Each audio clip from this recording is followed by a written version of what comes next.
সরকারের ১৮০ দিন পূর্ণ হলো ৬ মাস। সেখানে প্রথমেই মানে সরকার গঠন করবার পরেই মন্ত্রিসভার প্রথম বৈঠকে ৩টি অগ্রাধিকার সেট করেছিল এই সরকার। প্রথম হচ্ছে আইন শৃঙ্খলা, দ্রব্যমূল্য এবং জ্বালানি সরবরাহ স্বাভাবিক রাখা।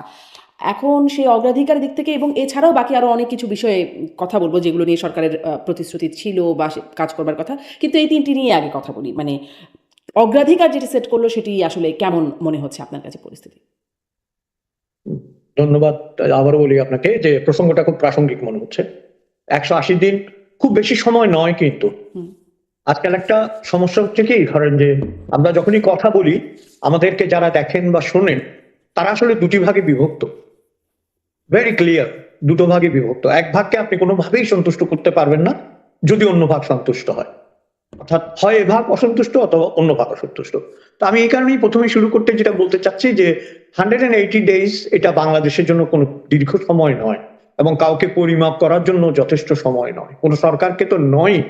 কিন্তু আপনি যে বললেন যে তারেক রহমান যখন ফিরে আসেন উনি সেই বিখ্যাত আমেরিকান ডায়লগকে পুনরাবৃত্তি করে বলেছিলেন যে আই হ্যাভ এ প্ল্যান, ড্রিমের জায়গায় প্ল্যান বলেছিলেন, কিন্তু প্ল্যানটা কি আমি ঠিক বুঝে উঠতে পারছি না। এখন পর্যন্ত আমার কাছে অন্তত পরিষ্কার হয়নি যে তার প্ল্যানটা কি। যেমন ধরুন আপনি শুরুতেই যে 3টে বিষয় অগ্রাধিকারের কথা বললেন, আইন শৃঙ্খলা, কিঞ্চিত যে উন্নতি হয়নি সেটা তো বলা যাবে না। কারণ চাইলেই যে আগের মতো মপ করতে পারছে, মানে মিডিয়া অফিসে হামলা করা, এটা করা ওইটা করা, এগুলো হচ্ছে না। কিন্তু এই তো পরশুদিনই আপনার পুলিশ লাইনের কনসার্ট বন্ধ করে দেওয়া হয়েছে এবং বলা হয়েছে যে তোমরা আর ভবিষ্যতে কনসার্ট করতে পারবে না। এই ধরনের হুমকি দেওয়া হচ্ছে প্রকাশ্যে, সেটা কি আইন শৃঙ্খলা পরিস্থিতির অবনতি নয়? তারপরে ধরেন আইন শৃঙ্খলা পরিস্থিতি যদি নিয়ন্ত্রণেই থাকে, পুলিশকে কি করে উগ্র জঙ্গিরা বা উগ্র মানুষেরা হুমকি দিয়ে বলতে পারে যে গান এখানে বন্ধ করতে হবে, যাদেরকে আমরা মাদ্রাসা বলছি? তো মাদ্রাসা তো আমাদের দেশে সুদীর্ঘ কাল থেকেই চলে আসছে, জন্মলগ্ন থেকেই চলে আসছে। এই ধরনের বেপরোয়া হয়ে যাওয়া আইন শৃঙ্খলা পরিস্থিতির অবনতি, এটাকে যদি আমি এক কথায় বলি, আমি মনে করি 50% হয়তো তারা পেরেছে নিয়ন্ত্রণ করতে, কিন্তু somehow 50% not under control, not at all. এই 50% আমি আপনার যদি একটু দেশের ধরেন একটু মানে পুলিশ সদর দপ্তরের প্রতিবেদন আমি প্রথম আলো থেকে দেখছিলাম যে তারা বলছে যে ৬ মাসে মানে ফেব্রুয়ারি ২০২৬ থেকে জুলাই ২০২৬-এর প্রতিবেদন তারা দিচ্ছে, ডাকাতি বা দস্যুতা হয়েছে ১,১৬৯টি, খুন হয়েছে ১,৭৮৯টি, ছিনতাই বা দ্রুত বিচার হয়েছে ছিনতাই এর ঘটনা ঘটেছে ৪০৫টি, নারী ও শিশু নির্যাতন এর ঘটনা ঘটেছে ১১,১৬৫টি, অপহরণ ৫১২টি, পুলিশের উপর হামলা ৩১৭টি, চুরি ৬,৩৯৯টি, এবং যেটি আসলে গত সরকারের মানে ডক্টর ইউনূস সরকারের শেষ ৬ মাসের সাথে খুবই একটু কোথাও একটু কম কোথাও একটু বেশি এরকম একটা অবস্থা। মানে ৫০% নিয়ন্ত্রণ করতে পেরেছে বলে আমি আসলে এই চিত্রটা বললাম আপনাকে পুলিশ সদর দপ্তরের। না ঠিক আছে, কিন্তু ধরেন ইউনূস সাহেবের যে পরিসংখ্যান সেটা আমি জানি না আপনার কাছে আছে কিনা, আমার মনে হয় এটা ডাবল হওয়া উচিত। যদি সত্যিকার অর্থে ইউনূস সাহেবের সময়কার মানে অন্তর্বর্তী সরকারের যে সময়কাল, সেই সময়কালকে যদি আমরা ধরি এবং পরিসংখ্যান দেখি, আমার মনে হয় এর চেয়ে ঢের বেশি হচ্ছে। এবং আরেকটা কথা আমি যেটা বলতে চাচ্ছি আপনার, না আসলে ডেফিনেটলি যদি এগুলো দেখেন অজয় সত্য। দাশগুপ্ত, আমার কাছে আসলে মানে প্রথম আলো থেকে পড়ছি তো পুলিশ সদর দপ্তরের রিপোর্টটাই তারা আসলে তুলে ধরছে। ধরেন ডাকাতি বা দস্যুতার ঘটনা গত সরকারের শেষ ৬ মাসে হয়েছে ১,২২৮টি, এই সরকারের প্রথম ৬ মাসে হয়েছে ১,১৬৯টি। খুন হয়েছে গত সরকারের ১,৭৮০টি আর এই সরকারের ১,৭৮৯টি। ছিনতাই হয়েছে গত সরকারের ৪৬০টি, এদিকে ৪০৫টি। নারী ও শিশু নির্যাতন ১০,০৯০, ১১,১৬৫। মানে সবই এরকম একটু কম একটু বেশি এরকম একটা চিত্র দেখা যাচ্ছে। এখন তার এটা মানে কি আমাদের ব্যাপারটা ভাইয়া যে সরকার যেমন স্বরাষ্ট্রমন্ত্রী বলেন, মানে আমি একটু যুক্তই করি আপনার সাথে যে স্বরাষ্ট্রমন্ত্রী যেটি বললেন সম্প্রতি শুনেছি যে রিপোর্টেড হতো না এখন রিপোর্টেড হচ্ছে, মানে এটা কি একটা কারণ নাকি আসলে কি বলবেন? দেখুন, হাজার রিপোর্টেড হলো আমি এই এই পরিসংখ্যানে বিশ্বাস করবো না। কারণ আমাদের দেশে এগুলো কখন রিপোর্ট হচ্ছে? যেগুলো পুলিশের কাছে যাচ্ছে। পুলিশের কাছে যেগুলো যাচ্ছে না সেরকম অসংখ্য ঘটনা রয়েছে, অসংখ্য ঘটনা রয়েছে। এবং যেটা বলছেন যে রেয়ার বিট পজিটিভ যে রিপোর্ট তো হচ্ছে আর যেগুলো রিপোর্ট হচ্ছে না, কিন্তু আপনি যেটা বললেন সেখান থেকে আমি যেটা বুঝতে পারছি, ভাইয়ার সরকার আর সারের সরকারের মধ্যে তো একটা প্রতিযোগিতা চলছে যে কোনটা বেশি আর কোনটা কম, এটার একটা প্রতিযোগিতা আমরা দেখতে পাচ্ছি। কিন্তু প্রসঙ্গটা শুরু হয়েছিল ৬ মাসের কথা দিয়ে। ৬ মাসে আমি যদি বলি আপনার যে আমার কাছে যেটা হতাশার, আমি পরিসংখ্যানের বাইরে গিয়ে যেটা হতাশা সেটা হচ্ছে নিয়ন্ত্রণহীনতা। ইট ওয়াজ টোটালি কন্ট্রোললেস। যখন ইউনূস সরকারের আমল চলছিল মনে হচ্ছিল যে যার যখন ইচ্ছা এসে আপনাকে বলবে বের হো, তোকে এক হাত নেব, জুতো দিয়ে পেটাবে, গলায় জুতোর মালা পরাবে, তারপর আপনাকে রাস্তায় মারবে, কাপড় খুলে ফেলবে, হেন কাজ নেই যা তারা করেনি। এবং প্রকাশ্য দিবালোকে রাজপথে, রাজধানীতে, বড় বড় শহরে, গ্রামেগঞ্জে তো বটে, সেই জায়গাটা থেকে খানিকটা আমার মনে হয়েছে খানিকটা বেরিয়ে আসতে পেরেছে বাংলাদেশ। ওই স্কেলে ওই জিনিসটা দেখছি না। আর পরিসংখ্যানের কথা যদি বলেন, তাহলে বাঙালির পরিসংখ্যান হচ্ছে লাখে লাখে মরে শূন্য, হাজারে হাজার, সুমার করিয়া দেখি 40,000। তো সেখানে পরিসংখ্যান মিলবে না কোনোদিন, পরিসংখ্যান কোনোদিনও মিলবে না। এবং আমি 100% শিওর এই পরিসংখ্যান ভুল।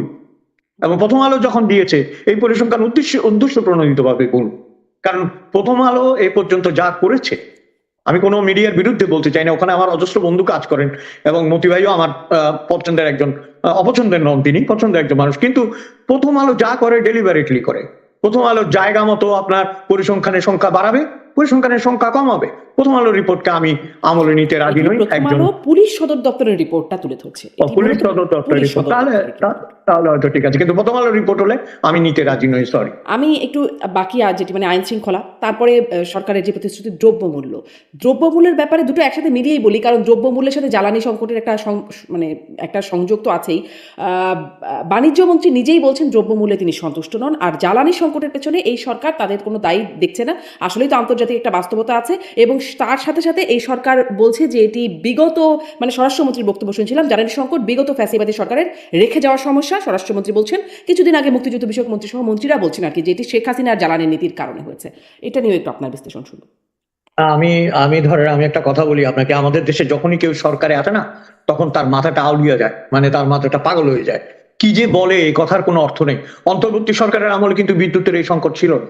আমি তাদের সরকারকে পছন্দও করছি না, এবং তাদের সরকারের সম্পর্কে আমার কোনো ধরনের সদার্থক মনোভাব নেই, আমি সরি। কিন্তু এটা তো স্বীকার করতে হবে যে 1.5 বছর তারা চালিয়েছে, সেই 1.5 বছর আমরা এই সংকটটা দেখিনি। আর তারা যে বলছেন যে শেখ হাসিনা এটা দায়ী, বা শেখ হাসিনা সরকার এটার জন্য দায়ী, তাই যদি হয় তাহলে তাদের আগের সরকারের 1.5 বছরে তারা দিতে পারলো কি করে বিদ্যুৎ এবং গ্যাস? কি করে দিতে পারলো? যদি সেটা তার আগের সরকারের কর্মকাণ্ড হয়ে থাকে, গাফিলতির কারণে হয়ে থাকে, ভুল নীতির কারণে হয়ে থাকে, তাহলে প্রথম সাফারার হওয়া উচিত ছিল অন্তর্বর্তী সরকারের। তাদের আমলে ঠিক মতো চললো, এই আমলে এসে সংকট হয়ে গেল। এটার উত্তর কি? এটার উত্তর কি শেখ হাসিনা দেবেন? শেখ হাসিনা সরকারের সময় দেখেন, মানুষ তো বারবারই একটা কথা বলছে, এই কথাটা বুঝতে হবে। কিন্তু এই স্পন্দন, এই বার্তা, এই মানুষের এই মনের কথা, এটা বুঝতে না পারা হচ্ছে আমাদের দেশের সরকারগুলোর সবচেয়ে বড় ব্যর্থতা। ব্যর্থতা স্বীকার করার মধ্যে ব্যর্থতা নেই, ব্যর্থতা বুঝতে না পারার মধ্যেই বড় ব্যর্থতা। কারণ আপনি বুঝতে পারছেন না আপনার ব্যর্থতা কোথায়, এই কারণে আপনি এটা বলছেন। আপনি একবার বলছেন ভারত থেকে গ্যাস আনবেন, এনেছে বোধহয়, যেটা দেখলাম খবরের কাগজে। আপনার সাথে কথা বলার আগে আমি একটু চোখ বুলিয়ে নিচ্ছিলাম, চট্টগ্রাম, ঢাকা এবং গাজীপুরের রিপোর্টটা ভয়াবহ। বলছে আপনার গার্মেন্টস ইন্ডাস্ট্রির বিভিন্ন প্রোডাকশন গ্যাসের কারণে বন্ধ হয়ে গেছে, এবং ঠিকভাবে তারা পোশাক তৈরি করতে পারছে না এবং সাপ্লাই দিতে পারছে না। আপনি দেখেন চ্যানেল ওয়াইজ এই গ্যাসের সংকট কোথায় গিয়ে দাঁড়াচ্ছে। এবং চট্টগ্রামে আমি যতটুকু জানি, আমাদের যত আত্মীয় স্বজন বন্ধু বান্ধব আছেন, অনেকদিন তারা রান্না করেছেন দিনে এক বেলা, কোনো সময় রান্না করতে পারেননি। এই ধরনের যে একটা সংকট তৈরি হয়েছে, তীব্র সংকট, সেই সংকট উপেক্ষা করে যখন আমাদের প্রধানমন্ত্রী বলছেন, এটা আমাকে কষ্ট লেগেছে। আমি মনে করি যে তিনি বলছেন যে কি যেন পেছনে ফ্যান চলছে, তার মানে কি বিদ্যুৎ আছে? উনি বলছেন এটা, যে পেছনে দেখবেন ফ্যান চলছে, কিন্তু আমার কাছে তারা বিদ্যুৎ চাচ্ছে। মানে উনি বলছেন যে ফ্যান চলছে মানে বিদ্যুৎ আছে, তারপরও আমার কাছে বিদ্যুৎ চাচ্ছে, এই কথাটা বলেছেন। এই কথাটা বলা তার উচিত হয়নি, কারণ এই একটি ঘটনায় যদি সেখানে 10টা ফ্যান চলেও থাকে, এটা প্রমাণ করে না যে বাংলাদেশে গ্যাস বা বিদ্যুৎ আছে। কারণ হাজার হাজার মানুষ, কোটি কোটি মানুষ বিদ্যুতের অভাবে, গ্যাসের অভাবে তুলছে। সেটাকে অ্যাড্রেস করে যদি বলা হতো, তাহলে বিষয়টা আমি বুঝতাম যে তিনি বিষয়টা বুঝতে পেরেছেন। এই যে বুঝতে পেরেও না পারা, অথবা না পারা বোঝার ক্ষমতা, এটা কিন্তু আমি মনে করি ভয়ঙ্কর একটা ব্যাপার। আমি আজকেই সকালে একটা বিষয় দেখছিলাম, সেখানে একটা কথা আমি একটু বলি। সেটা হচ্ছে কি জানেন, যে সবসময় বলা হয়, এটা আমরা সকলেই জানি, যে উইজডম হচ্ছে only good thing in the world, in the life, wisdom.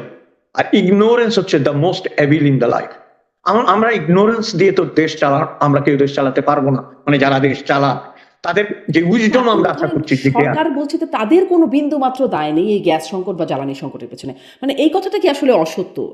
এই সরকার 6 মাসে কি করলো যে তাদের কারণে আসলে গ্যাস বিদ্যুৎ সংকট তৈরি হলো? আন্তর্জাতিক বাস্তবতা সেটা তো আমরা সবাই দেখছি। এর সাথে আর কি আছে, যে মানে সরকারের দায় কি আছে? দেখেন কিছু যে যার কারণে আমরা সংকটে আছি? দেখেন সরকার কি করে দায় এড়ায়, এটাই তো প্রথম প্রশ্ন। আপনি দেশের কর্তা, আপনি দেশ চালানোর দায়িত্ব নিয়েছেন, অর্থাৎ দেশের যেগুলো মৌলিক বিষয় সেগুলো সব আপনার অধীনে। আপনার একজন জ্বালানি মন্ত্রী আছে, আপনার একজন বিদ্যুৎ মন্ত্রী আছে, আপনার একজন বাণিজ্য মন্ত্রী আছে, তাহলে মিনিস্ট্রি গুলো কি কাজ করছে, কোথায় অসুবিধা হয়েছে, কিভাবে এই অসুবিধা দমন করা যায় বা অসুবিধা বন্ধ করা যায়, সেটা বের করার জন্যই তো মন্ত্রী, সেটা বের করার জন্যই তো সেই মন্ত্রণালয়, সেটাকে নিরসন করার জন্যই তো মন্ত্রী এবং সচিবরা, সেটাকে নিরসন করার জন্যই তো এতগুলো ডিপার্টমেন্ট। তাদের কাজ কি তাহলে? আমি যখন কলকাতায় ছিলাম আপনার, তখন এই আপনি উপসাগরীয় যুদ্ধ যেটা ইরানের সাথে হচ্ছে, হরমুজ প্রণালীর কারণে সেখানেও কিন্তু বিদ্যুৎ সংকট হয়েছিল, তখন মমতা ব্যানার্জি ক্ষমতায় ছিলেন।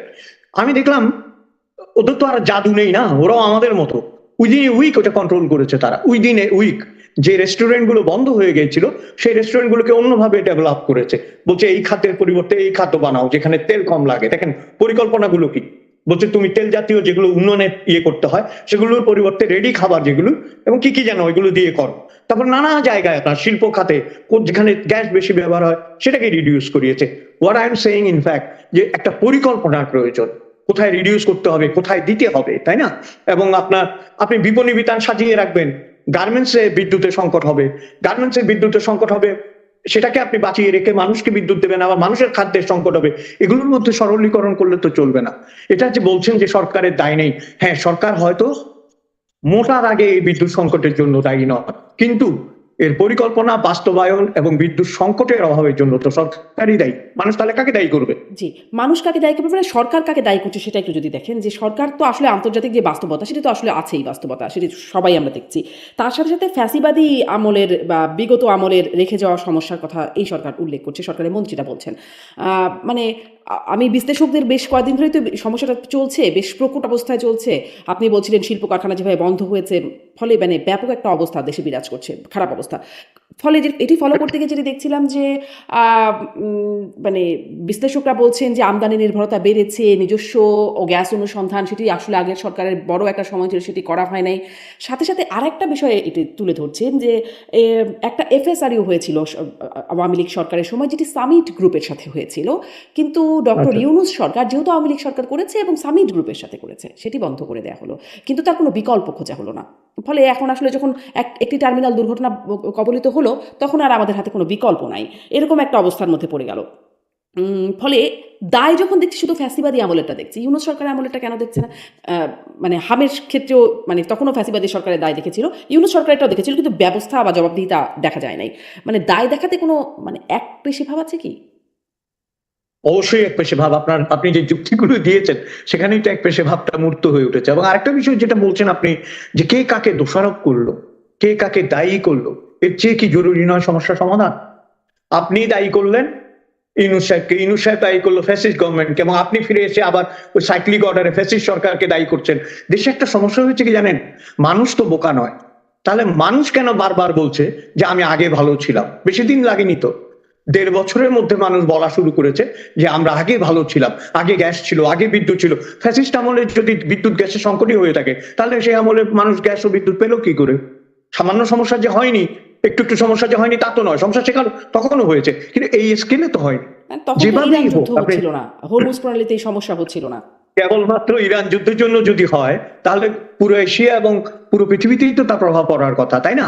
আমাদের দেশে পড়ছে তো, যেভাবে প্রভাব জ্বালানির দাম বাড়ছে পড়েছে, পুরো বিশ্ব জুড়ে, আজকেই খবর হ্যাঁ বেড়েছে, দেখছিলাম। হচ্ছে তো। জি বেড়েছে, এটা অস্বীকার করার কোনো কারণ নেই। আমাদের এখানেও অনেক দাম বেড়ে গেছিল পেট্রোলের, আবার কন্ট্রোলে এসেছে এখন, কারণ আমাদেরকে আমদানি করতে হয়, অস্ট্রেলিয়াকে আমদানি করতে হয়। কিন্তু প্রশ্ন তো সেটা না, প্রশ্ন হচ্ছে আমি যেটা বলছি বারবার, নিয়ন্ত্রণটা কোথায় লুজ হয়েছে? এই যে আপনি বললেন সামিট গ্রুপের সাথে, পরে যেহেতু ফ্যাসিস্ট সরকার করেছে আমি ওটা বাতিল করে দিলাম। তো ফ্যাসিস্ট সরকার তো মানুষকে ভাত খাইয়েছে, আপনি পোলাও খাওয়ান, ভাত বন্ধ করে দেন, রুটি খাওয়ান। ফ্যাসিস্টের রুটি খাইয়েছে, আপনি রুটি বন্ধ করে পাউরুটি খাওয়ান। এরকম তো নয়। আপনি তো আপনার দেশ, মানুষ এবং জনগণের স্বার্থ দেখে চলবেন। আমার যেটা মনে হয়, আমি আপনাকে একটু বলি, আমার যেটা মনে হয় বিএনপি সরকারের সবচেয়ে বড় দুর্বলতা হচ্ছে, এ পর্যন্ত আমার যেটা মনে হয়েছে 6 মাসে, কোথাও একটা প্রশাসনিক দুর্বলতা রয়েছে। তার সাথে আরেকটা জিনিস আমার মনে হয় যোগ হয়েছে, অনেকদিন তারা ক্ষমতায় ছিলেন না, দীর্ঘ সময়। দীর্ঘ সময় ক্ষমতায় না থাকাটা অপরাধ নয়, কিন্তু দীর্ঘ সময় ক্ষমতা আসার পর এমন মানুষদের চুজ করা হয়েছে যারা 30 বছর, 20 বছর, 22 বছর আগে ক্ষমতায় ছিলেন। তাদের মাথায় যে বাংলাদেশ, তাদের পরিকল্পনায় যে বাংলাদেশ, তাদের বাস্তবতায় যে বাংলাদেশ, সেটি যদি হাই স্কুলের বাংলাদেশ হয়, শেখ হাসিনা কিন্তু এই বাংলাদেশকে ইউনিভার্সিটিতে পৌঁছে দিয়ে গেছিল। কাজে আপনাকে এমন লোক লাগবে যে ইউনিভার্সিটির এডুকেশনের বাংলাদেশকে চালাতে পারবে। আমি একবারও বলছি না তাদের মন্ত্রীরা পারবেন কি পারবেন না, এখনো সময় হয়নি বলার। আমি একবারও বলি না তারা যোগ্য কি অযোগ্য, কিন্তু আমার মনে হয়েছে এই ডিফারেন্সটা আছে।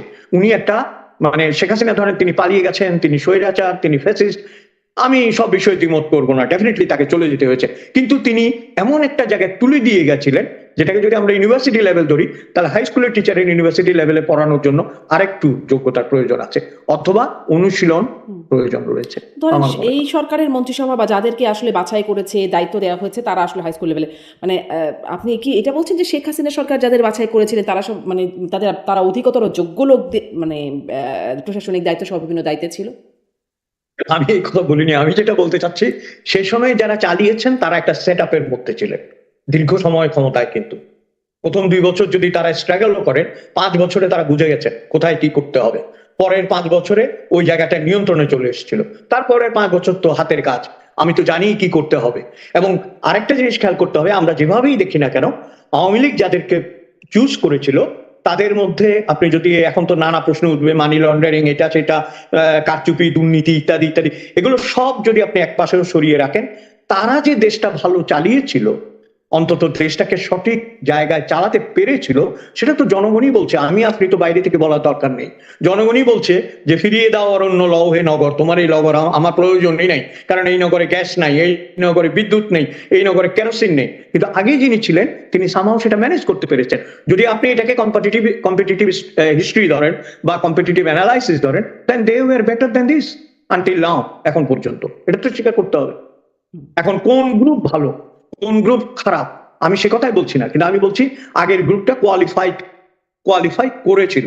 প্লিজ লেট ইউ কোয়ালিফাই, আপনাকে কোয়ালিফাই করুন, আপনি কোয়ালিফাই করে আপনি সংকটের সমাধান করুন, then people will say you are better than them. মানে কোয়ালিফাই এমন ভাবে করলো যে একদম জনগণের দ্বারা বিতাড়িত হলো। ওটা রাজনৈতিক আলাপ, কিন্তু রাজনৈতিক আলাপ যদি করেন 100% তারা বিতাড়িত হয়েছে। এবং এমন বিতরণ কিন্তু আমরা আগে দেখিনি, যে 300 মেম্বার, গ্রাম উপজেলা চেয়ারম্যান, একটা মানুষ নেই, এর চেয়ে লজ্জা হতে পারে না। আপনি যখন আমাকে বলতেই বলছেন, আমি বলি এই যে আপনার শোতে দেখি, বিভিন্ন শোতে দেখি আওয়ামী লীগের নেতারা এসে কথা বলে, লজ্জা থাকলে তারা কথাও বলতেন না। কেন কথা বলতেন না আমি বলছি জানেন? এত ক্ষোভ ছিল আপনাদের মনে, এত বিক্ষোভ ছিল, এত ক্রোধ ছিল। এখন যখন আপনারা সরকার পতন হয়েছে আপনারা বলছেন ওই রাশিয়ার গল্পটার মতো আপনার, যে ক্রুশচেভ যখন প্রধানমন্ত্রী, ক্রুশচেভ দাঁড়িয়ে একদিন বলছেন যে আমরা স্টালিনের আমলে কথা বলতে পারতাম না, তখন ওই পলিট ব্যুরো থেকে একজন লোক মন্তব্য করলো যে কেন বলতে পারতেন না? ক্রুশচেভ বক্তৃতাটা থামিয়ে বললেন, can I please ask you to stand, যে বলেছেন তাকে কি একবার দেখতে পারি? কেউ দাঁড়ায় না। তখন উনি বললেন যে আমি কথা দিচ্ছি যে আপনার নিরাপত্তার কোনো অভাব হবে না, আপনি সাহসী মানুষ, একটু দাঁড়ান। তাও দাঁড়ায় না। তারপর বলছে আমি এখানে সবার সামনে বলছি আপনার কেশাগ্রহ কেউ স্পষ্ট করতে পারবে না, একটু দাঁড়ান। তবুও দাঁড়ায় না। তখন ক্রুশচেভ হেসে বললেন, ঠিক একই কারণে আমরাও স্টালিনের বিরুদ্ধে দাঁড়াতে পারি। বুঝতে পেরেছেন? তো এখন বলছেন কথা। এবং আজকে না কালকে দেখলাম সাবেক পররাষ্ট্রমন্ত্রী ছিলেন না মবিন সাহেব, ওই যে মোমেন সাহেব, উনি বলছিলেন যে উনারা কাছে ঘেঁষতে পারেননি শেখ হাসিনা। বলছে আমরা মন্ত্রী, পররাষ্ট্রমন্ত্রী, আমরা কাছে ঘেঁষতে পারিনি, আমরা দূরে থাকতাম, বাহিনী সরিয়ে দিত, আমাদেরকে কথা বলতে দিত না। তার মানে কি দেখেন, ধীরে ধীরে ধীরে ধীরে যারা একনায়ক হন তাদেরকে একটা কাচের ঘরে পাঠিয়ে দেওয়া হয়, তাদেরকে আইসোলেটেড করে এমন জায়গায় নেওয়া হয় কেবল স্থাবকরা যা বলে সেটাই তারা জানে। অথচ জানেন, যখন আপনি ইতিহাসে পড়বেন, এই যে আকবর ছিল মোগলদের মধ্যে সবচেয়ে নিরক্ষর, যার অক্ষর জ্ঞান ছিল না, অথচ আমরা বলি আকবর দ্য গ্রেট। কারণ কি জানেন? হি চুজ দ্যাট কম্পেনিয়ন। তার যে নবরত্ন সভা ছিল, যেখানে হিন্দু মুসলিম নির্বিশেষে তিনি মানুষগুলোকে পছন্দ করেছিলেন, তারা চালাতো। ওই সভাসদ যদি ঠিক হয় আপনি সঠিক পথে থাকবেন।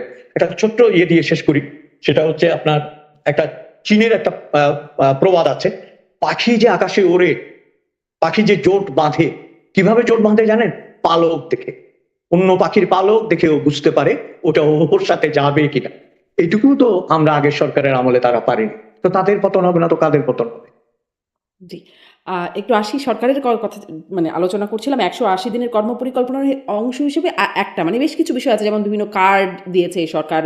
আম, একটা নিয়ে সম্প্রতি খুব আলোচনা হচ্ছে যে মহিলা bus service, pink bus service চালু করেছে এই সরকার। এটি আসলে কেমন উদ্যোগ, আপনার কি মনে হয়? এটা তো আন্দাজ হোসেন অনেকদিন আগে একটা সিনেমা করেছিল, গোলাপি এখন ট্রেনে। তো গতকালকে দেখলাম গোলাপি এখন বাসে, ট্রেনটা এখন বাস হয়ে গেছে, সব গোলাপি রঙেরা বাস উঠেছে। দেখুন, আমি কোনো জিনিসের শুরুতে নেগেটিভ এবং বিরোধিতা করতে অপছন্দ করি, কারণ এটা একটা প্রক্রিয়া। এখন প্রশ্ন হচ্ছে, আমি বিভিন্ন মন্তব্য দেখলাম, বিভিন্ন ধরনের ডিফারেন্ট টাইপস অফ ওপিনিয়ন ভেসে বেড়াচ্ছে এবং অনেকগুলো লজিক্যাল। যেমন জিজ্ঞেস করছে যে এদেরকে নিয়ন্ত্রণ করবে, মানে বাসের ড্রাইভারকে কে নিয়ন্ত্রণ করবে, কন্ডাক্টরকে কে নিয়ন্ত্রণ করবে। বলছে ঢাকায় তো মারামারি হওয়া একটা ন্যায্য ব্যাপার, সবসময় মারামারি হয়, ন্যায্য কথাটাই বলছে, যেটা হবেই। তখন এর গায়ে তো হাত তুলতে পারবে না, কারণ মহিলা ড্রাইভার, তার মানে কি ওর গায়ে হাত তুলবে? এই ধরনের কথাবার্তা আসছে। কিন্তু কিন্তু আমার কাছে যেটা আহ মানে প্রশ্নবোধক যেটা, সেটা হচ্ছে যে মহিলাদের জন্য আলাদা বাস চালু। তার আগে একটু বলি, কলকাতায় কিন্তু ট্রেনে মহিলাদের আলাদা বগি আছে, আপনি হয়তো জানেন। যে এখানে আমি বহু দেশে দেখেছি এটা, লেডিসদের আলাদা বগি থাকে, শুধুমাত্র মহিলারা উঠবে। কিন্তু তার মানে এই নয় যে অন্যান্য বগিগুলোতে মহিলারা উঠতে পারবেন না, খেয়াল করবেন। কিন্তু অন্যান্য বগিতেও মহিলারা উঠতে পারবেন, কিন্তু এই দুটো বগি স্পেশালি তাদের জন্য দেওয়া হলো। তো সেটাতে একটা সমতা আছে, মহিলা পুরুষ একসাথে যাচ্ছে, দুটো বগি মহিলাদের দেওয়া হয়েছে বা একটা বগি দেওয়া হয়েছে। এখানে পুরো বাসটাই হচ্ছে মহিলাদের।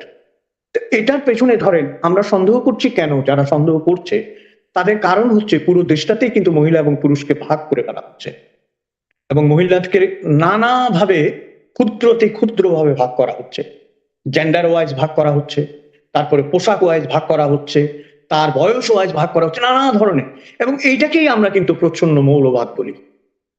বিষয়টা খুবই স্পর্শকাতর, কিন্তু বলতে আমি বাধ্য হচ্ছি, এটা একটা প্রচ্ছন্ন মৌলবাদের একটা পরিণতির মতো। যে কারণ আমরা তো আপনার কি বলে ঘর পড়া গরু, সিঁদুরে মেঘ দেখলেই আমরা ভয় পাবো। আমি কিন্তু শুরুতেই বলেছি যে আমি পজিটিভ, যে এই ধরনের একটা বাস চালু হয়েছে, অসুবিধা কি, চলুক না ঢাকায়। হ্যাঁ, এই যে বলছে মেয়েটা, বলছে আমি এমএ পাস কিন্তু আমি বাস চালাতে এসেছি, আই স্যালিউট ইউ। বলছে আমি ডিগ্রি পাস, আমি কন্ডাক্টর হয়েছি, আই স্যালিউট ইউ টু। মানে কি, সামাজিক বেড়াজাল গুলো ভেঙে যাচ্ছে, ডিগ্রি পাস করে কেরানি হওয়ার চাইছে, এটা হতে চাইছে, এটা তো অভিনন্দনযোগ্য। কিন্তু যখন আমি সামাজিক প্রেক্ষাপট বিবেচনা করছি, তখন আমার ভয় হচ্ছে যে আপনি জামাতের ফাঁদে পা দিচ্ছেন না তো? যারা চাইছে যে মেয়ে মেয়ে বলেছে না, আমি কি কথাটা এমনি এমনি বলছি, এরাই তো বলেছে যে মেয়েদের নাচ মেয়েরা দেখবে, ছেলে আর মেয়েদের মধ্যে পর্দা থাকবে, এরা এই ক্যান্টিনে খাবে, এরা এই ক্যান্টিনে খাবে। আমরা কি সেই আলাদা ধরনের করে কোনো ফিমেল জোনও চালু হয়েছে, কিন্তু টিএসসি চালু হয়েছে? দেখেছি, আমি ছবিতেও দেখেছি ফেসবুকে যে চালু হয়েছে। এবং নট অনলি দ্যাট, কোথায় আপনার মনে আছে কিনা, যে পাগলদের আমলে গত 13 বছরে যে উন্মাদরা আমাদের দেশকে চালিয়েছিল, তাদের আমলে কাওয়ালি গানের মধ্যে পার্টিশন দিয়ে দিয়েছিল। এদিকে তোমরা শুনবা, এদিকে আমরা শুনবো। কিন্তু মুশকিল হচ্ছে কি জানেন, এই পর্দাটা আবার 501 নম্বর রুমে থাকে না। যখন কেউ 501 নম্বর রুমে যায়, তখন কিন্তু পর্দাটা নিয়ে যায়, তখন কিন্তু অন্য ধরনের কাহিনী হয়। তা আমি কাহিনী অন্য জায়গায় নিতে চাই না। আমার কথা হচ্ছে, গোলাপি বাসটি যদি সৎ উদ্দেশ্যে হয়ে থাকে, যে আমাদের দেশে আরেকটা কথা আছে, নারীরা পুরুষদের সাথে বাসে যেতে যদি 50 বছর কষ্ট না হয়, হঠাৎ করে নতুন করে কষ্ট হবে কেন, বা নতুন করে বিব্রত হতে হবে কেন তাকে বাসে উঠতে হলে? এবং আমি আরেকটা জিনিস খেয়াল করেছি, 50 বছর ধরে কষ্ট হচ্ছে, মানে এখন সেই কষ্টের একটা সমাধান হলো কিনা? লাঘব করতে চাচ্ছে। আসছি কথায়, দেখেছেন কিনা আপনি যে পুরুষের বাস থেকে মেয়েদেরকে নামিয়ে দেওয়া হচ্ছে? গতকালকেই দেখেছি আমি। বলছে তোমাদের আলাদা বাস আছে, যাও, নেয়নি। বলতে মহিলা অসহায়ের মতো, প্রৌঢ় একজন মহিলা অসহায়ের মতো বলছেন আমাকে নিল না। তো ওই লোকটা জিজ্ঞেস করছে নিল না কেন? বলছে তোমাদের বাস আছে, তোমাদের বাস আছে, নিও না। এই যে চলে গেল। দেখেন, division has already been created এবং শুরু হয়ে গেছে এটার এফেক্ট। কিন্তু আমি তারপরও বলবো যে আমি শুরুতেই নিন্দা করতে চাচ্ছি না, আমার মনে হয় এটাকে একটু সময় দিতে হবে। কিন্তু আমার আবার ভয়ের কথা বলছি আপনাকে, লুৎফর রহমান সরকারের আমলে বিকল্প বাস চালু হয়েছিল, আরো অনেক অনেক বিষয় আমরা বাংলাদেশে এক্সপেরিমেন্টাল ওয়েতে চালু হয়েছিল, যেগুলো টেকে যদি মহিলাদের বাস, মহিলাদের সম্ভ্রম, মহিলাদের গতি, মহিলাদের কমফোর্টের জন্য সার্ভাইভ করে, আমি সবচেয়ে বেশি খুশি হব। জি, মানে আমি এই জায়গাটায় মনে হয় যে নারীদের নিরাপত্তা, নারীরা তো আসলেই খুবই অনিরাপদভাবে রাস্তায় চলাফেরা করতে হয়, তাদের অনেক হয়রানির শিকার হতে হয়, ফলে তাদের জন্য বিশেষ একটা নিরাপত্তা বলয় কেন তৈরি করা যায় না, পুলিশি ব্যবস্থা বা তাদের হয়রানি হলে তার জন্য দ্রুত সেখানে শাস্তিমূলক ব্যবস্থা সেটি কেন করা যায় না? মানে কতগুলো জায়গা নারীদেরকে আলাদা করবে, ফিমেল জোন, ফিমেল বাস, ফিমেল হাসপাতাল, সব সব নারী চিকিৎসক, নারী নার্স, তারপরে ফিমেল শিক্ষা প্রতিষ্ঠান, এভাবে সব কিছু ফিমেল করতে করতে ফিমেল দেশ, ফিমেল সরকার প্রধান, এদিকে পুরুষদের জন্য পুরুষ সরকার প্রধান, আস্তে আস্তে কীভাবে করতে করতে নারীদের জন্য আলাদা ইউনিভার্সিটি করে ফেলতে হবে কিনা আমাদের। যাই হোক, একটু আরও কিছু বিষয় আসি। আপনি এই বিগ বাস প্রসঙ্গেও বলছিলেন, সাথে সাথে আপনি বলছিলেন যে প্রচ্ছন্ন মৌলবাদ কিনা। এখন মৌলবাদ থেকে যেটি আস্তে আস্তে আরও ডালপালা মেলে যেটা জঙ্গিবাদের দিকে চলে যায়, সেখানেও একটু খবর আছে যে সম্প্রতি সময় বেশ কিছু খবর হচ্ছে যে বোমা আতঙ্ক দেশে বিভিন্ন জায়গায় বোমা বিস্ফোরণ, এই ধরনের খবর দেখা যাচ্ছে। এবং যারা 5ই আগস্ট বা ওই সময়কালীন দেশ জেল থেকে পালিয়েছে বা তার পরবর্তী সময়ে জামিনে মুক্তি পেয়েছে বা একেবারেই ছাড়া পেয়েছে, কোথাও কোথাও দেখছিলাম যে বোমা রমিজান, জুয়েল ওস্তাদ, তাদেরকে এখন খুঁজছে পুলিশ, যারা ওই সময় মানে আওয়ামী লীগ আমলে তারা বিরোধী মতাদর্শী, বিরোধী রাজনৈতিক দলের নেতাকর্মী হিসেবে পরবর্তী সময় ছাড়া পেয়ে গেছে, কিন্তু তাদেরকে এখন পুলিশ আবার খুঁজছে, এই একটা অবস্থা। আবার দেখছিলাম যে জাতিসংঘ সতর্ক করেছে বাংলাদেশে আল কায়দা ঘাঁটি গড়ার চেষ্টা করছে।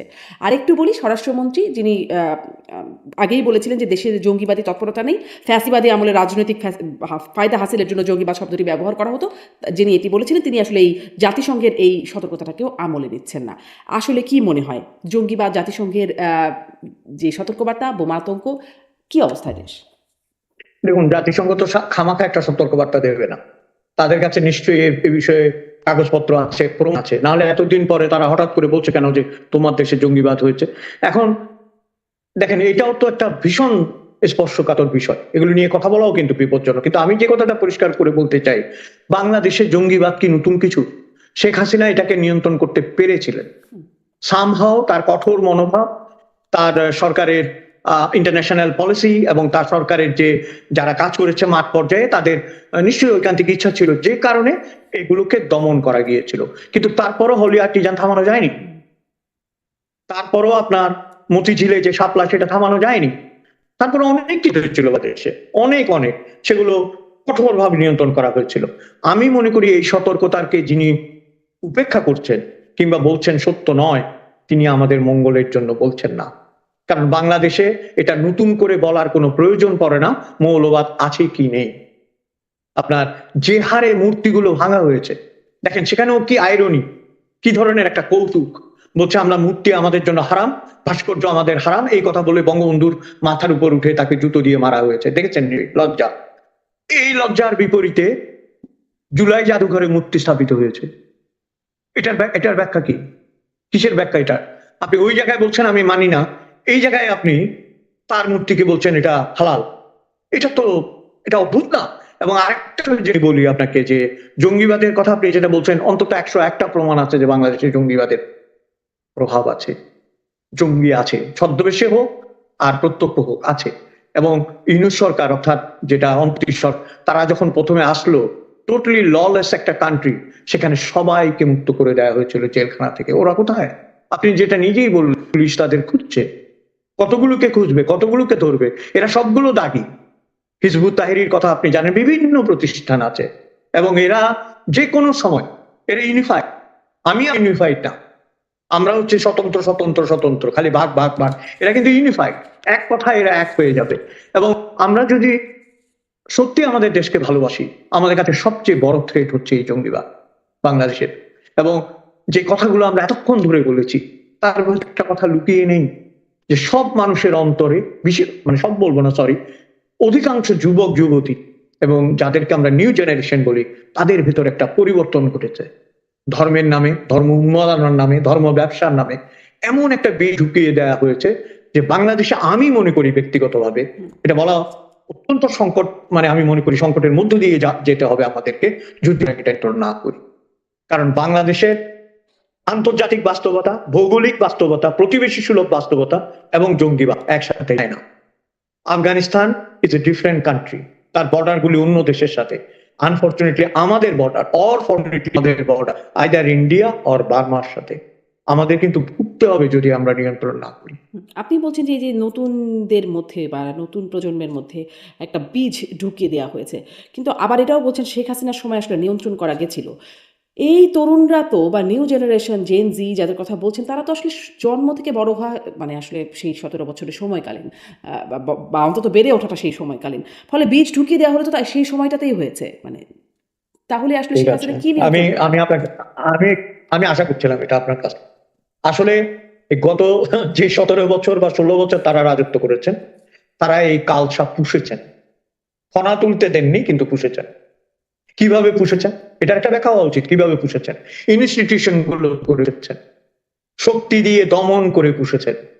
কারণ আপনার ইনস্টিটিউশন গুলো ধ্বংস করা মানে আমি আপনাকে বলছি, কোথায় চলে গেল খেলাঘর, কোথায় চলে গেল কচি কাঠর, কোথায় চলে গেল চাঁদের হাট, যারা শিশু কিশোরদেরকে গান শেখাতো, বড় করতো, পাড়ায় পাড়ায় সম্প্রীতির একটা আয়োজন করেছে এলাকা এলাকায়। কোথায় চলে গেল যুব ইউনিয়ন, কোথায় চলে গেল উদীচী, কোথায় চলে গেল ছায়ানট? খালি পয়লা বৈশাখে অনুষ্ঠান করা ছায়ানট। এই আপনার প্রতিষ্ঠানগুলো এমন মানুষের দ্বারা নিয়ন্ত্রণ করা হলো বা নিয়ন্ত্রিত হলো, যারা নিজেদের চেয়েছে নিজের মঙ্গল, নিজেদের ফ্লারিশমেন্ট, নিজেদের পদক। আজকে এগুলো বলতে হবে। এমন মানুষকে পদক দেওয়া হয়েছে, এমন মানুষদের পদবি দেওয়া হয়েছে। শিল্পকলার কথাই ধরেন, লিয়াকত আলী লাকী বছরের পর বছর ওই জায়গাটা আঁকড়ে ছিলেন এবং শিল্পকলার সর্বট করে দিয়ে চলেছেন। আমি একটা নাম বললাম, এরকম প্রচুর আছে। এই যে প্রতিষ্ঠানগুলো ধ্বংস করা, এই প্রতিষ্ঠানগুলো ধ্বংস হয়েছে আওয়ামী লীগের আমলে। একদিন রাত্রে আমি একটা টক শো করছিলাম অনেক আগে, আপনার এরকম একটা ইয়েতে, বাংলাদেশের একজন স্বনামধন্য প্রফেসর, আমি নাম বলবো না, তার বয়সে খুব চমৎকার বাংলা বলে। আমি যখনই বলছিলাম তিনি ঘুরেই আমাকে প্রতিবাদ করছিলেন। আমি বলছি যে এই যে ১৪-১৫ বছর ধরে বড় হওয়া, এরাই তো এই আমলে বড় হয়ে এগুলো শিখেছে। আপনি ওই কুমিল্লার ঘটনাটার পর, ওই যে কুমিল্লায় পূজা নিয়ে যেটা হয়েছিল ওটার পর, তাই আমি আওয়ামী লীগ এটাকে কিভাবে সমর্থন করছে, কিভাবে এটাকে সহ্য করছে? উনি আমাকে বলছেন সমাধান হয়ে যাবে, চারিদিকে মুজিব মুজিব বলছে। তো আমি বলছি আপনি চারদিকে মুজিব দেখছেন, আমি কিন্তু দেখছি চারদিকে মুজিব কোড। এবং এই মুজিব কোড খুলে নিতে খুব বেশি দেরি হবে না। ৫ই অগস্টের পরে সব মুজিব কোড খুলে গেছে, খেয়াল করেনি? একসাথে সবগুলো মুজিব কোড খুলে গেছে। এটা আমাদের জন্য, বঙ্গবন্ধুর জন্য, বাংলাদেশের জন্য লজ্জা। তো আমি ওই কথাটায় ফিরে আসি। আওয়ামী লীগ দমন করেছে, বন্ধ করে রেখেছে। একটা ছোট্ট উদাহরণ দিই আপনাকে। পানি যেখান থেকে গত হয়, ফ্লো থাকে, চাপা দিয়ে রেখেছে। কোনো কারণে যদি চাপাটা খুলে যায়, এমন ভাবে বেরোবে না, যেটাকে আমরা বিস্ফোরণ বলি, হ্যাঁ, পথের মতো বেরোবে। কিন্তু ওই জায়গাটা যদি মানে ছিপি দিয়ে বন্ধ না করে যদি নিয়ন্ত্রণ না যেত, কি দিয়ে নিয়ন্ত্রণ করবেন? সাহিত্য। সর্বনাশ হয়ে গেছিল সাহিত্যের। যে পদক পায় সে সাহিত্য করে, যে সাহিত্য করে সে পদক পায় না, এরকম একটা পরিস্থিতি তৈরি হয়েছিল। সংস্কৃতি খালি শো অফ। গ্রামীগঞ্জে যে সংস্কৃতির কথা, কেন শেখ হাসিনার কি আলম ফকিরের ভাস্কর্য ভাঙ্গা হয়নি? শেখ হাসিনার আমলে কি বাউলদের উপর অত্যাচার হয়নি? সেগুলো শান্তমূলক সাক্ষতা হয়েছে। আজকে শাহরিয়ার কবি আপনার ধুকছেন, তিনি সেদিন দেখলাম করুণ অবস্থা, হাঁটতে পারেন না। তিনি যখন বললেন যে আইন করেন, আইন করে বন্ধ করেন, তখন তো শোনা হয়নি তার কথা। অথচ বেচারা আজকে খেয়াল করেন, আওয়ামী লীগ যেটা করছে তুষ্টি। পৃথিবীতে সবচেয়ে বোকামি হচ্ছে আত্মতুষ্টি। আত্মতুষ্টির যে বেড়াজালে তারা পড়ে গিয়েছিল, আত্মতুষ্টির যে নরকে তারা নিমজ্জিত হয়েছিল, সেখান থেকে যখন উঠেছে তখন আর পরিত্রাণের পথ নাই। এবং কি হচ্ছে জানেন? আমাদেরকেও ডুবিয়ে দিয়ে গেছে। বাংলাদেশের ৩ শ্রেণীর মানুষকে আওয়ামী লীগ ডুবিয়ে দিয়ে গেছে, তারা সার কাটছে বাদ জন্য।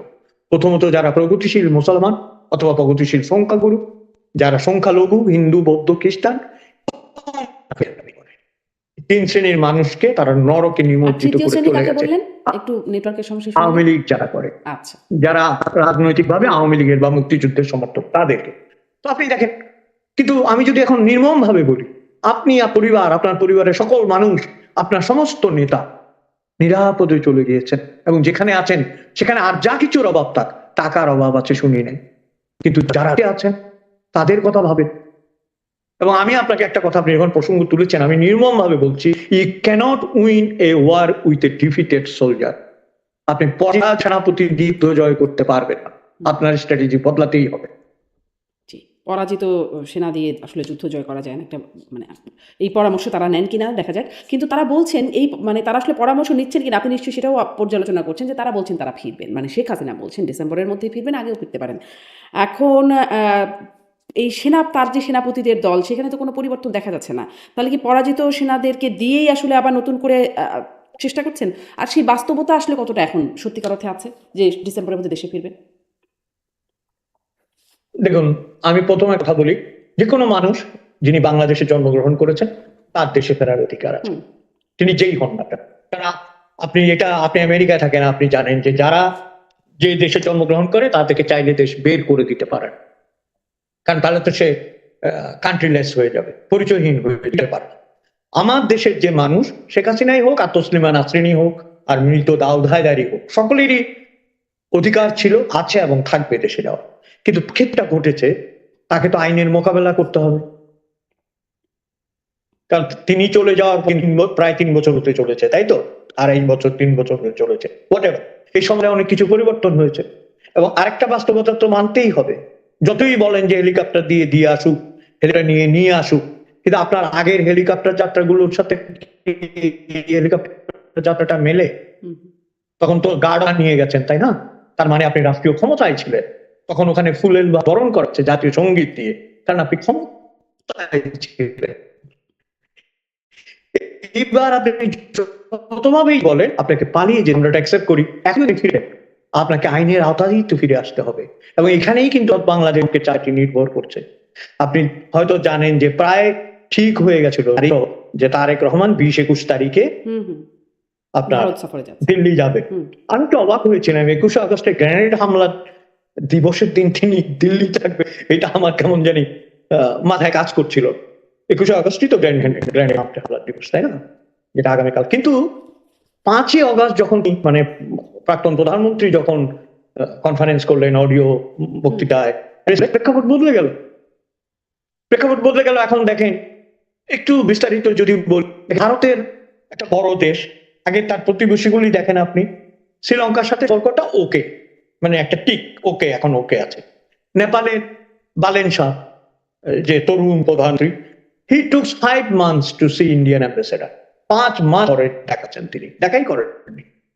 মালদ্বীপের সাথে রিপেয়ার হচ্ছে সম্পর্ক, খুব খারাপ হয়ে গেছিল কিন্তু আস্তে আস্তে রিপেয়ার হচ্ছে। ভুটানের সাথে ওটা তো আছে, বলার দরকার নেই। পাকিস্তানের সাথে চির বৈরিতা, হ্যাঁ, চির বৈরিতা, যতদিন দুই দেশ থাকবে বৈরিতা বোধহয় শেষ হবে না। চীনের সাথে also repairing relationship with fight and others.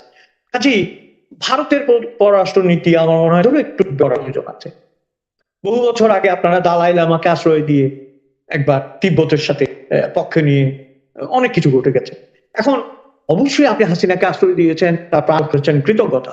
কিন্তু এটাও তো মনে রাখতে হবে, বাংলাদেশের মানুষ যে নারী, সেটাও বুঝতে হবে, কিন্তু সেটাও বুঝতে হবে আপনাকে।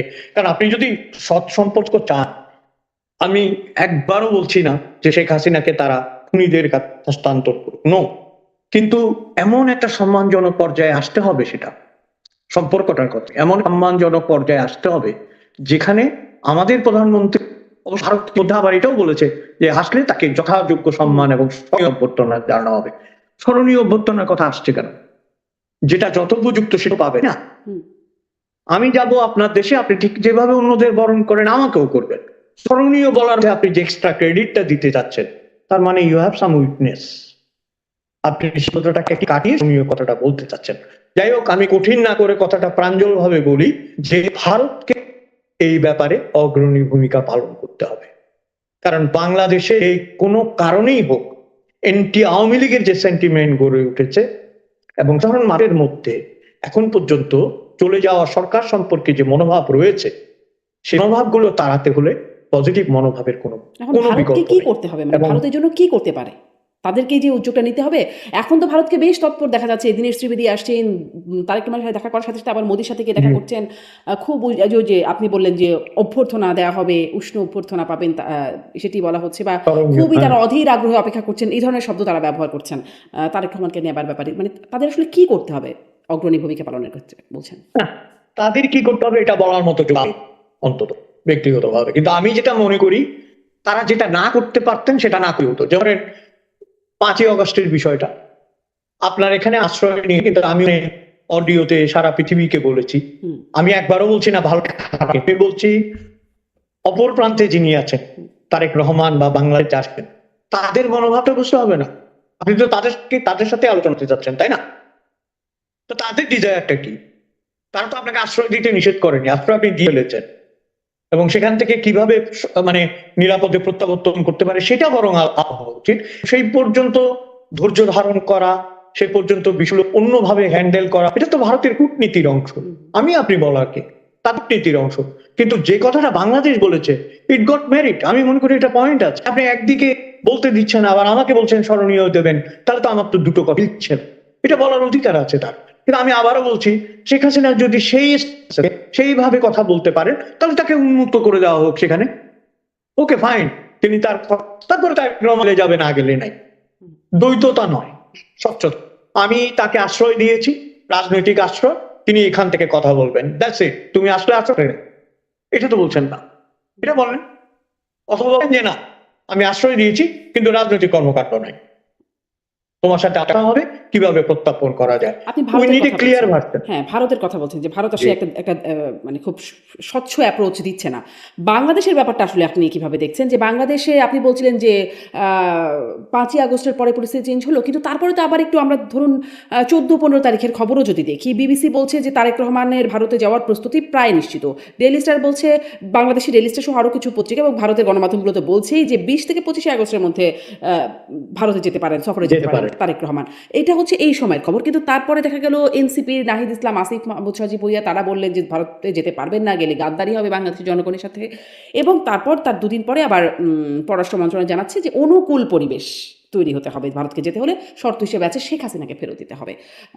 আসলে পরিস্থিতি দ্রুত পরিবর্তন হয়ে যাচ্ছে নাকি? কি হচ্ছে পরিস্থিতির ভেতরে?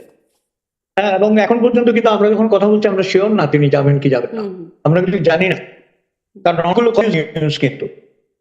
এবং দেখেন, এই যে আমাদের একজন ইয়ে ছিল, নাম কি, ওই যে ডক্টর ইউনূস আমলে যিনি পররাষ্ট্র দেখতেন, খলিলুর রহমান, ও না, পররাষ্ট্র তৌহিদ পাতলা হাসান। করে ভদ্রলোক, না, হ্যাঁ হ্যাঁ, উনি কি বলেছেন যখন ইয়ে গেল অন্তর্বর্তী সরকার থেকে? উনি কিন্তু কি বললেন পরিষ্কার করে, যে ইউনূস প্রথম বলেছেন ভারতের সাথে যোগাযোগ করতে। দেখেছেন নিশ্চয়ই যে ভারতের সাথে যোগাযোগ কর, আমি ওখানে যেই বার্তা করতে চাই, কিন্তু দেয়নি। দেখেন, তাহলে অনেক কথা, তার মানে এটা বললাম কেন, আমরা দিই না অনেক কিছু। আমাদের কাছে যেটা পোট্রে করা হয়েছিল, যে ইউনূস পাত্তাই দিচ্ছে না ভারতকে, হ্যাঁ পাত্তাই দিচ্ছে না, আমার প্রয়োজনই নাই ভারতের, এরকম একটা অ্যাটমসফিয়ার ক্রিয়েট করা হলো। তো এই ভদ্রলোক বলছেন যে প্রথমেই তাকে রিকোয়েস্ট করা হয়েছে কল ইন্ডিয়া, এবং তিনি যে ইন্ডিয়া রেসপন্ড করছে না, ইন্ডিয়া তার মতবাদ বদলাবে না এত তাড়াতাড়ি, লাভ নেই, আমি চেষ্টা করেছি, এই কথাগুলো বেরিয়ে এসছে। তার মানে কি, অন্তর্বর্তী সময়ে আপনার আন্ডার কারেন্টে কি চলছে আমরা জানি না, হয়তো উনি জানবেন। আমি ব্যক্তিগতভাবে মনে করি যাওয়াটা উচিত, আমি ব্যক্তিগতভাবে মনে করি, কারণ বৃহৎ প্রতিবেশী বিভিন্ন ভাবে আমরা তার সাথে সম্পর্কিত। দেখেন, আমরা এক ধরনের গান শুনি, এক ধরনের খাদ্য খাই, প্রায় এক ধরনের খাদ্য খাই, আমাদের ভাষাও অন্তত এক, এবং আমরা না বলতে পারলেও হিন্দি বুঝি। হিন্দি সিনেমা এরকম বাংলাদেশি খুব কমই আছে কিন্তু। হ্যাঁ, এই যে নাহিদ ইসলামের কথা বললেন, দেখবেন ও যখন টায়ার্ড হয়ে ঘরে যায়, ও কিন্তু বাংলাদেশে গান শুনবে না, ও দেখবেন হিন্দি গান শুনে রিল্যাক্স হবে, গোসল করবে, হিন্দি গান শুনবে, হয়তো শ্রীদেবীর একটা নাচও দেখলো। এগুলো আমাদের কমন ফেনোমেনা, এখানে কোনো অসুবিধা নেই। কাজেই ভারত আমাদেরকে দিয়ে না, হ্যাঁ, এবং বৃহৎ দেশ ভারত, অর্থনৈতিক ভাবে একটা সমৃদ্ধশালী দেশ, বহু সংস্কৃতির একটা দেশ, গণতন্ত্রের একটা দেশ, এবং definitely I will Bharat is a strong power in the world ইয়েতে। তো সেখানে ভারতের সাথে আমরা কেন ঝগড়া? এবং সেই জায়গাটায় যারা সুবুদ্ধি দেবেন তারেক রহমানকে, আমি প্রথম বলেছিলাম যে পরাশকরা হচ্ছে সরকারের আয়না, তাদের দেখেই আমরা বুঝবো, তারা যেন বড় হোক। কারণ একটা সফরে আর যাই হোক, সম্পর্কের যে স্থবিরতার বট সেটা গলে। আমি যদি আপনার বাসায় যাই, আপনার অনিচ্ছা সত্ত্বেও যদি আমাকে এক কাপ কফি খাওয়ান, কিংবা আপনার অন্য থাকবে যে এই মানুষটা আমার বাসায় মেহমান হয়ে এসেছিল, এবং যিনি যাবেন মনে করবেন গিয়ে এই সমাদরটা পেয়েছিলাম, তাহলে অন্তত মানে এইটুকু এখন এই উন্মোচিত হোক। শর্তটা কেন দিচ্ছে বলে আপনার মনে হয় যে শেখ হাসিনাকে ফিরে দিতে হবে? মানে যেটি আসলে ভারতের অবস্থান মোটামুটি স্পষ্ট যে তারা আসলে শেখ হাসিনাকে ফিরিয়ে দেবার ব্যাপারে একদমই ইতিবাচক না। সেখানে এই শর্তটাই কেন মানে দিচ্ছে, এবং তার মানে কি আসলে যাবে না এরকম একটা, বা ভারত বলছে কঠিন শর্ত, রূঢ় শর্ত দিচ্ছে, এটি ভারতের বিশ্লেষকরা বলছে, ভারতের সরকারের পক্ষ থেকে বিভিন্ন গণমাধ্যমে যেগুলো খবর আসছে। তো এরকম শর্ত দেওয়াটা মানে যৌক্তিক হচ্ছে? এই শর্তটা কিন্তু আমরা জানছি মিডিয়া, এবং এই শর্তটা আমরা জানছি কিন্তু উপরের প্রচারে, ভেতর হয়তো জানি না। শর্ত আদৌ দেয়া হয়েছে কিনা তাও কিন্তু আমরা জানি না। এবং পররাষ্ট্র যদি মন্ত্রণালয়ের আপনি briefing আবারও কিন্তু বলছি, শুনতে পাচ্ছি যে এরকম বলছে তারা হ্যাঁ ঠিক আছে, স্বরাষ্ট্র মন্ত্রণালয় তখনকার এর সাথে পরে যখন উনি নেমে গেলেন, একটু আগে যাকে কোট করলাম ওটা মিলেছে? তখন তো বলেছে যে আমরা আমাদের অনেক প্রতিবেশী, আমাদের কোনো প্রয়োজনই নেই। আমি তো নিজে শুনেছি এটা বলেছে, এবং বলছে আমরা শক্ত অবস্থানে আছি, আমাদের আমরা করি না। পরে দেখা গেল যে উনি বলছেন যে ইউনূস সাহেব ওনাকে রিকোয়েস্ট করেছে যে একটু ফোন করে ব্যবস্থা করেন, এবং তা হয়নি যদি। কিন্তু আমি আবারও বলছি, যে শর্তই হোক, হাসিনাকে ফেরত দেওয়া শর্তটা একটা ঠিক শর্ত। কিন্তু শুধুমাত্র রাজনীতি কি ভারতের সাথে আমাদের সম্পর্ক? আমি যে একটু আগে বললাম সংস্কৃতি, অর্থনীতি, তাই না? তারপরে ধরেন যে ইতিহাস, আরো জিওগ্রাফিক্যাল অনেক সমস্যা, রোহিঙ্গা, আরো অনেক সমস্যা আছে যেগুলো ভারতের সাথে আলাপ হতে হবে। বিদ্যুৎ সমস্যার কথা আলাপ হতে হবে, গ্যাসের কথা আলাপ হতে হবে, খাদ্যের কথা হতে, সেখানে one point only, it's a big point but only one point, there are so many others to discuss. কেন যাবে না? আমার মনে হয় যে আর সম্পর্কে শেখ হাসিনা তো নিজেই বলছেন এখন ডিসেম্বরের মধ্যে ফিরে আসবেন, ফিরতে চান। তো তাকে তো আসলে বিচারের মুখোমুখি করার জন্য পাওয়াই যাচ্ছে যদি তিনি সত্যি সত্যি ফিরে আসেন। সেক্ষেত্রে ঠিক আছে, এটাই, হ্যাঁ, এইটাকেই খুব শর্ত, সেটি কেন, মানে তিনি ফিরে আসলে তাকে পাওয়াই যাচ্ছে বিচার করবার জন্য। দেখুন আমি আবার বলছি আপনাকে, রাজনীতি তো এখানে, এই যে আপনি এনসিপি আছে, জামাত আছে, সংসদের বিরোধী দল আছে, এরা, হ্যাঁ, আর একটা নিজেও তো আওয়ামী লীগ না, উনার তো একটা দল আছে, তাই না? সুতরাং যে কমন যে ফ্যাক্টর, সেখানে হ্যাঁ সেখানে দিতে হবে, শেখ হাসিনাকে দিতে হবে, এটা বলতেই হবে। এমনকি যদি উনি যায়ও, প্লেনে উঠেও বলবে যে সেনাকে দিতে হবে, তার মুখপাত্ররা বলবে এটা, এটাই তো নিয়ম। হ্যাঁ, আপনার সেই কবে দালাই লামা এসছে, এখন পর্যন্ত দালাই লামাকে দিতেই হবে। দালাই লামাকে দিয়েছে? দেয়নি তো। তো আপনার এরকম রেজা শাহ পাল যে চলে গেল এমনি থাকছে, নেয়নি। কিন্তু এই দ্বিতীয় অপশনেই হয়তো আপনার যাওয়া হবে, কথা হবে, এবং বরফ বলতেই হবে, জি, বরফ বলতেই হবে। বড় বলতে হবে। আপনি মনে করছেন যে তারেক রহমান আসলে যাবেন মানে দ্রুত সময়ে? আমি ব্যক্তিগতভাবে না যাওয়ার কারণ দেখি না। আচ্ছা, স্পষ্ট। যাবেন কিনা সেটা তো সরকারের ইচ্ছা, কিন্তু না যাওয়ার কারণ তো একটাই, আর যাওয়ার কারণ অজস্র। না যাওয়ার কারণ একটাই, যাওয়ার কারণ অজস্র। শেখ হাসিনা ফিরবেন ডিসেম্বরে, আপনার কি মনে হয়? আমি খুব ছেলেবেলায়, বুঝতেন, ওই হাতের রেখা দেখার জন্য কিরোর বই পড়তাম, কিরো। হ্যাঁ, এটা কিরোই ভালো বলতে পারবে, তবে আমার মনে হয় ইট টেকস টাইম। মানে ডিসেম্বরের মধ্যে হচ্ছে না? ওটা আমি আমি কোনো ডিসেম্বর বলতে পারবো না, কিন্তু আমার মনে হয় সময় নেই। আচ্ছা। রাষ্ট্রপতি নির্বাচিত হতে যাচ্ছেন, মানে রাষ্ট্রপতি ইতোমধ্যেই জেনে গেছি আমরা, মির্জা ফখরুল ইসলাম আলমগীর হতে যাচ্ছেন আমাদের রাষ্ট্রপতি। আ আজকেই সে তো ভোট মনে হয়। হ্যাঁ, ভোট, আজকেই ভোট। মানে এটা তো আসলে জানা বিষয়, তারপরেও একটা আনুষ্ঠানিকতা বটে। আ সেখানেও একটা শেখ হাসিনার একটা বক্তব্য শুনলাম সামাজিক যোগাযোগ মাধ্যমে। তিনি বলছেন রাষ্ট্রপতি হবার জন্য ডক্টর ইউনূসের জিহ্বা ল্যাক করছিল। তাকে যে বানায়নি একজন, অন্তত একজন রাজনীতিবিদকে বানিয়েছে, এজন্য বিএনপিকে ধন্যবাদ জানাচ্ছেন তিনি। কেমন মনে হলো তার বক্তব্যটি? এটা বলেছে, আপনি এটা বলেছেন? হ্যাঁ, আমি শুনছিলাম। মাত্রই শুনেই মনে হলো যে বক্তব্যটা কেবলই বাবা! শুনলাম তো তাই মনে হলো। তাহলে আমি একটা কথা বলি আপনাকে, আমি প্রথমেই কিন্তু এইটা বলতে চাই যে মির্জা হোসেন আলমগীর একজন ভদ্রলোক। আমি ভদ্রলোক বলছি ডিকা, কারো অন্তর ব্যবচ্ছেদ করার মতো এক্সট্রিমিশন পৃথিবীতে নাই। তার হৃদয়ে আছে, এটাতে জানার কথা না, জানবো না। কিন্তু আমি তাকে বিবেচনা করেছি দুইটি বিষয় দিয়ে। একটি জমার বিরুদ্ধে ওবায়দুল কাদের জঘন্য ভাষা এবং ফলে কদর্য ভাবে তাকে আক্রমণ করতেন, তিনি কোনোদিন এটার উত্তর দিন, কোনোদিন, কোনোদিন। আপনার মনে আছে হয়তো তিনি বলেছেন, ফখরুল সাহেব আপনার ঠাকুরগার বাড়িতে গিয়ে উঠবো, জায়গা দিবেন না, এভাবে ব্যাং করতেন এবং মানে পরিহাস করেছেন। হম, কখনো তিনি উত্তর দেন। আরেকটি হচ্ছে, দুই একটা ইন্টারভিউ তার দেখেছি, সেখানে যখনই তাকে বলেছে যে প্রিয় বিষয় কি, তিনি ওই থেকে অনর্গলটা বলেছেন, এবং রবীন্দ্রনাথের দুঃসময় কবিতাটি বলেছেন, যদিও সন্ধ্যা আসিছে মন্দ মন্থরে। আমি খুব ব্রেস্ট হয়েছি যে এই ভদ্রলোক, মানে রবীন্দ্রনাথের কবিতা। এবং পরে আমি বিএনপির অনেক মিছিলে পদযাত্রার সময় উনি রবীন্দ্রনাথের গান গাইতে গাইতে চলে যেতেন, নজরুলের গান গাইতে গাইতে চলে যেতেন। যদি তো ডাক শুনে না আসে, নজরুলের তোরা সব জয়ধ্বনি করে, এগুলি গাইতে যাইতেন। তো একটা মানুষকে চেনার জন্য, ধরেন আমি কিন্তু এখন হয়তো গালাগালির বন্যা হবে যে নতুন মির্জাফর বেরিয়েছে, এই নুতালাল বেরিয়ে বলবে, ভাই আমি মির্জা ফখরুলের কাছে কিছু চাই না, প্রয়োজনও নেই। কিন্তু একজন ভদ্রলোক রাষ্ট্রপতি হয়, অসুবিধা কি? অন্তত যে রাষ্ট্রপতি চলে গেছেন, যাকে মির্জা বলছে, আওয়ামী লীগের লোকরা মির্জাফর বলছে, আমরা বলছি না, কিন্তু কোথা থেকে এক অচেনা গুহা থেকে বের করে শাহাবুদ্দিন চুপ্পু তার আগে যিনি বলতেন যে লাইটটা ওইখানে দিছো কেন, মায়াদের দিকে দালিতকে দেব, এই বক্তৃতা দিয়েছেন আমাদের রাষ্ট্রপতি আব্দুল হামিদ সমাবর্তন উৎসবে গিয়ে। হ্যাঁ, প্রিয়াঙ্কা চোপড়া, ওই জন্য ময়মনসিং এর ভাষায় বলতেন চোপড়া, প্রিয়াঙ্কা চোপড়া, সে আসলো, সে আমার একটু দেখতে দেখা গেল না। এইরকম মানে থার্ড ক্লাস টুকের একজন রাষ্ট্রপতি চাই।